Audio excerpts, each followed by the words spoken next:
පුතේ මේ ජීවිතේ වැඩියෙන් දුක හෝ වැඩියෙන් සැප කියලා දෙයක් නැහැ. මේ ජීවිතය කියලා කියන්නේ දුක සහ සැප අතර පවතින දෙයක්.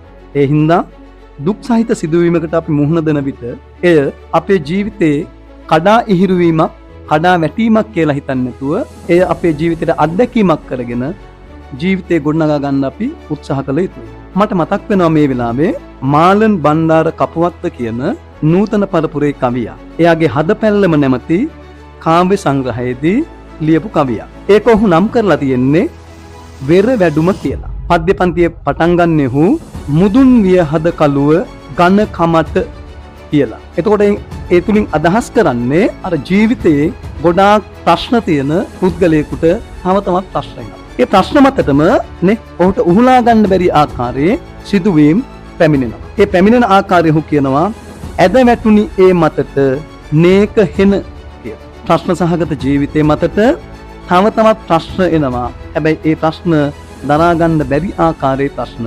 ඒකයි කිව්වේ නේක හෙන නොයෙක් ප්‍රශ්න. ඒකයි කිව්වේ නේක හෙන කියලා. වෙරවඩා එමත හිඳ නැගුණු සඳ. මම හිතන්නේ මේ කවියේ තියෙන ප්‍රබලම තැන මෙතන. කවියා ප්‍රශ්න කියන දේ ප්‍රශ්නයක් කරගන්න නැතුව ඒ ජීවිතයට ශක්තියක් කරගෙන නැගී සිටින්න උත්සාහ කරනවා. ඒ නැගී සිටීම හරහා ඔහු අන්න ඔහුට හිතාගත ගන්න බැරි ජීවිතේ ජයග්‍රහණ අත් කර ගන්නවා. ඒ දේ ඔහු ප්‍රකාශ කරන්නේ දකිමි මම පිපෙන සඳ කළුව මැද කියලා. එතකොට පුතේ අපිත් උත්සාහ කරන්න ඕනේ අපේ ජීවිතවලට එන ප්‍රශ්න ලෙස දකින්න නැතුව ඒවා ජීවන අත්දැකීම් කරගෙන අපේ ජීවිත සකස් කරගන්න. මම හිතන්නේ මේ වගේ සාහිත්‍ය නිර්මාණය සඳහා බොහෝ පන්නරයක් සපයනවා කියන එක.